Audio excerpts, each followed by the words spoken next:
believe that we all should have a little bit of skin in the game. And if we don't have skin in the game, it's really easy to say, hey, tax this, tax that, and so forth. So we say that there's nothing out there that says any mass transit system that we know of brings a profit, ever. It's always subsidized. And when we see it coming here, we know it's going to be subsidized now. We also believe it'll be subsidized in the future. I don't think this ever stops. So that's where we stand, and that's where we will say, please do not vote for it, even when it comes again. Thank you. Thanks, Jack. Thank you, Jack. Stan Huseland?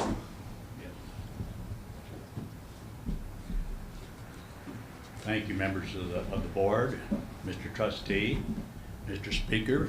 Good to see you again. Country lawyer here today.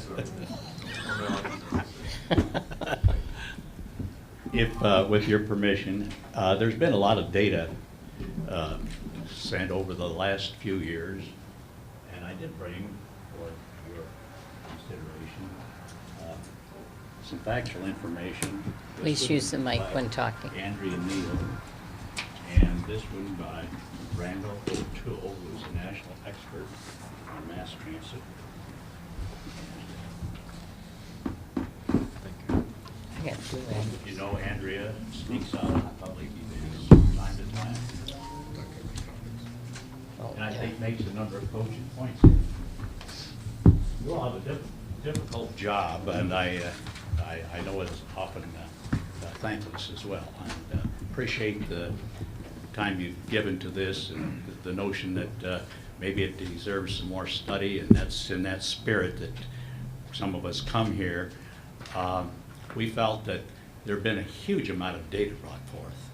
The regional planning authority's been for 10 years, of course mostly federally financed, beating the drums for a mass transit plan, and eventually got the political establishment pretty well lined up, and here we are. And then a federal grant is out there, and it means we've got to go, or at least Marion County does. In order to get that, it's now or never. And we feel, some of us, that we've been a little bit blindsided here, suddenly days of notice that here it is. We all have to confront all these forces with a minimum of exchange of data. A lot of sizzle put out there for us to absorb about the glories and the greatness, but very little about the costs. And I'm concerned about the operating costs. We've seen that in the Palladium, where it was all going to pay for itself, and now the taxpayers are subsidizing that millions every year. And I fear the red line will become the red ink line when it comes to operating costs. I haven't seen good data on that, and I hope we'll all enjoy to have that kind of information. Neutral information, perhaps like Mr. O'Toole brings forth, and not just for the consultants and the planners.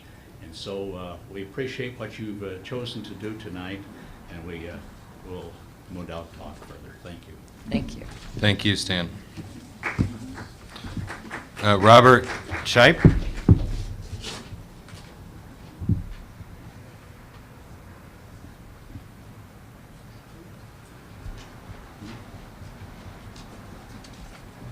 You're fine.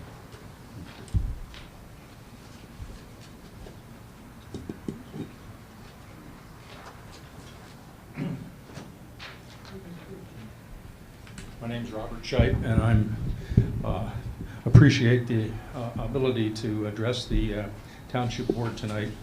I speak in strong opposition to the mass transit proposal, and I'd like to offer an alternative point of view to the previous speakers. There's bad news and there's good news. The bad news is that some of the proponents might find some of my comments politically incorrect or even harsh. The good news is that if they do, I'll know I'm on the right track. There are a number of issues, and the previous speakers have talked about the benefits of mass transit and so forth, and clearly there are benefits. However, there are also consequences.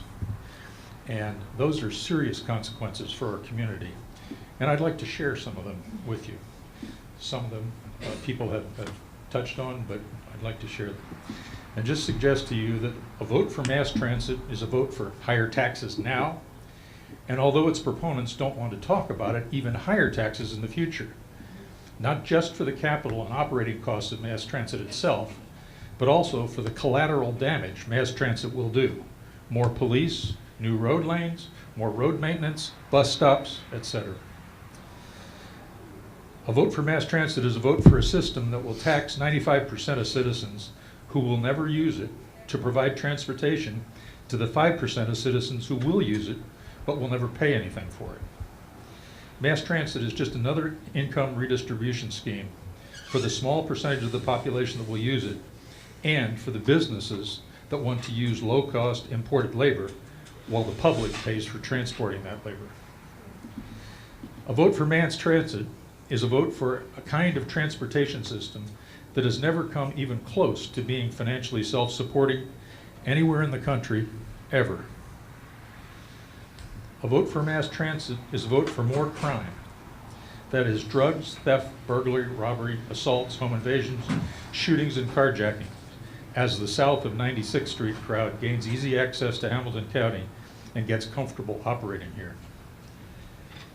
A vote for mass transit is a vote for more congestion, both on our roads and elsewhere in town, with dedicated bus lanes and buses that can control traffic lights to facilitate their progress while holding up the rest of the drivers on the road who are ironically actually paying for the buses. A vote for mass transit is a vote for more welfare in the form of transportation subsidies, in addition to those that already exist for food stamps, Medicaid, subsidized housing, aided dependent children, mobile phones, etc. A vote for mass transit is a vote for more and larger government in the form of a Central Indiana Transportation Authority that will not be accountable to voters and taxpayers, and that will have the discretion to give out free transportation passes to selected groups, thus increasing even more the tax burden on voters. A vote for mass transit is a vote for, very importantly, depressed wages for Hamilton County residents who work in service, retail, food service, etc. jobs, as the competition for jobs is increased as migrant workers are brought in from Marion County. Ironically, low-paid Hamilton County workers will be taxed to pay for the means for outsiders to come here to compete with and replace them, instead of being able to participate in the economic prosperity of Hamilton County as it grows by receiving higher wages as demand for their services increases. A vote for mass transit is a vote for more intransigent and grasping public sector unions as the CITA mass transit workers unionize and expand their demands. A vote for mass transit is a vote for more taxpayer-funded subsidies for Hamilton County businesses that are supporting mass transit with the objective of offloading some more of their costs to the public. A vote for mass transit is a vote for extremely expensive, inefficient, oversized buses that run to all areas at all times of the day, in spite of the fact that most of the time they're severely underutilized. A vote for mass transit is a vote for a transportation system that is not justified by the population density of Central Indiana, and probably will not be for the next 40 years if ever. Central Indiana is not like Los Angeles, Chicago, New York City, or Washington, D.C. And in spite of the views of the growth at any cost politicians, such as Mayor Jim Mordette Brainerd and his rubber stamp city council, and greedy business owners who want to tap into the taxpayers' financial veins, Central Indiana doesn't want to be like those places that have and actually need mass transit. A vote for mass transit is a vote for another bloated, inefficient government operation that once started can never be reversed and will only continue to grow and consume more taxpayer resources. Sir, if I can respectfully, you've hit about the 5-minute mark, actually a little bit longer than that. Okay, I take you at your word as to why you have delayed the vote on this, but I must say it did cross my mind to ask if the fact that the presidential election is going to create a very large turnout that probably would put a stake through the heart of mass transit was part of your consideration. That never crossed my mind. Thank you for your time. Never crossed my goodness. Christine Altman.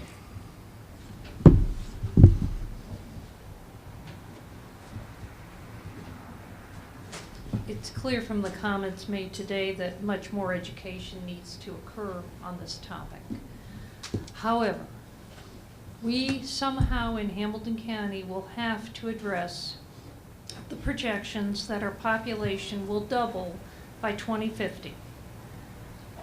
In our area, I feel that it is almost impossible to do that with a road grid system alone without substantial impact to our communities and to the citizens that live here.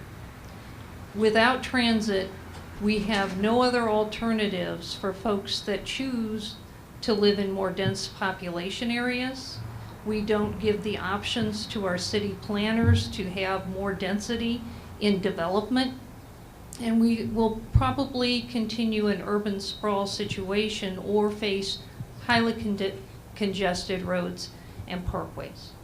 I would suggest that the elected officials of Hamilton County and then the residents look toward planning for not our generation who grew up in a world of cheap land, cheap gas, and cheap cars, who loved vehicles and couldn't wait to get our licenses, but rather look at those who are coming after us that now face expensive land, expensive gas, and expensive cars, and really don't care about vehicles or to be tied with an expensive transportation system on a purely road-based situation. So I appreciate that we will have education to do and appreciate that you have taken the time to consider it. I really truly appreciate the willingness to talk and discuss and hope it remains open. Thank you. Thank you, Christine. Are there any public comments not related to mass transit? Do you have any closing remarks, Mary? I'd just like to thank everyone for your opinion and most of all for participating. It is very difficult to come up with what the community wants if the community doesn't have the chance to speak. And we encourage you always to come to our meetings, to the city council meetings, to speak out. And I thank you very much for being here tonight. Thank you, Mary. On the subject of mass transit, I don't want this to be interpreted any other way except we didn't have enough information. And our job was fairly simple. Put it on the ballot and we wash our hands of it. Let the voters decide. But we didn't feel there was enough information and enough resources to provide the education between now and November for the residents of Clay Township to be able to make an educated decision. I don't believe this will go away. I don't have an opinion one way or another on mass transit. I think it has its merits. But I look forward to a collaboration between the county, the township, the city, and the community and community input to develop a plan that works for us, and we can learn from the Marion County plan. Thank you all for your comments. Doug? Just one thing here. This Thursday, June 30th, at the Bridgewater Club, there is an informational meeting on transit, and everybody is welcome. So this will be a first step for people to start learning about it.